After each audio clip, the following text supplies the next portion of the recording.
আসসালামু আলাইকুম। স্বাগতম সবাইকে আমার ইউটিউব চ্যানেলে। আমি রত্না। আজকে আমি রান্না করব বইতা শাক। এই শাকটা অনেকেই অনেক জায়গায় বইতা শাক, বেলে শাক, বতুয়া শাক বিভিন্ন নামেই চিনে থাকেন। এই বেতে শাক কিন্তু শরীরের জন্য খুবই উপকারী একটি পুষ্টিগুণে ভরপুর দেশি শাক।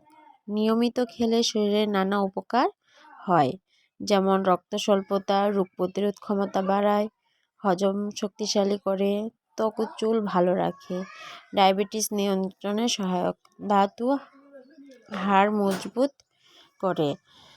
আর এই শাকটা খেতে খুবই ভালো লাগে। এই শাকটা বিভিন্নভাবেই ভাজি করা যায়। আমি আজকে খুবই সিম্পলভাবে এই শাকটা ভাজি করব। আর এই শাকটা ভাতের সাথে খেতে দারুণ লাগে। আর আমি এখানে নিয়ে নিলাম 2 আটি পরিমাণে বইতা শাক।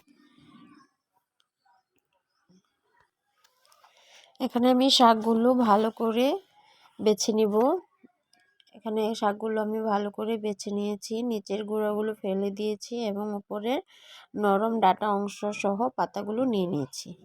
এবার আমি এখানে রান্না করতে চলে এসেছি। শাকগুলো আমি প্রথমে ভালো করে ধুয়ে নিয়েছি।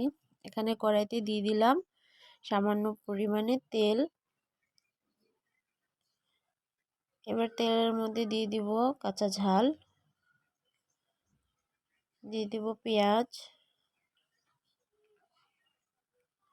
রসুন কুচি। এবার ভালো করে ঝাল, পেঁয়াজ, রসুনগুলো ভেজে নেব একটু লাল লাল করে। ঝাল পেঁয়াজগুলো প্রায় লাল লাল হয়ে আসছে। এবার আমি এখানে দিয়ে দিব পরিমাণ মতো আগে থেকে বেছে রাখা শাকগুলো। এবার শাকগুলো দিয়ে সবগুলো শাক দিয়ে ভালো করে নেড়ে চেড়ে নিব।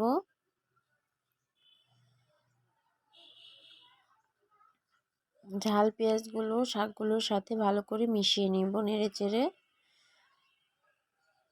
আর এই শাক থেকে প্রচুর পরিমাণে পানি বের হয়, এগুলো জাল দিয়েই পানিগুলো শুকিয়ে নিতে হবে।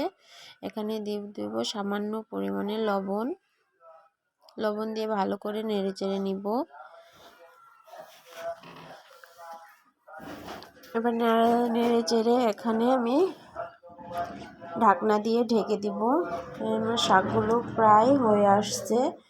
শাকগুলো ভাজতে ভাজতে এরকম শাক থেকে তেল বের হয়ে যাবে, তখনই বুঝতে হবে যে শাকগুলো হয়ে আসছে।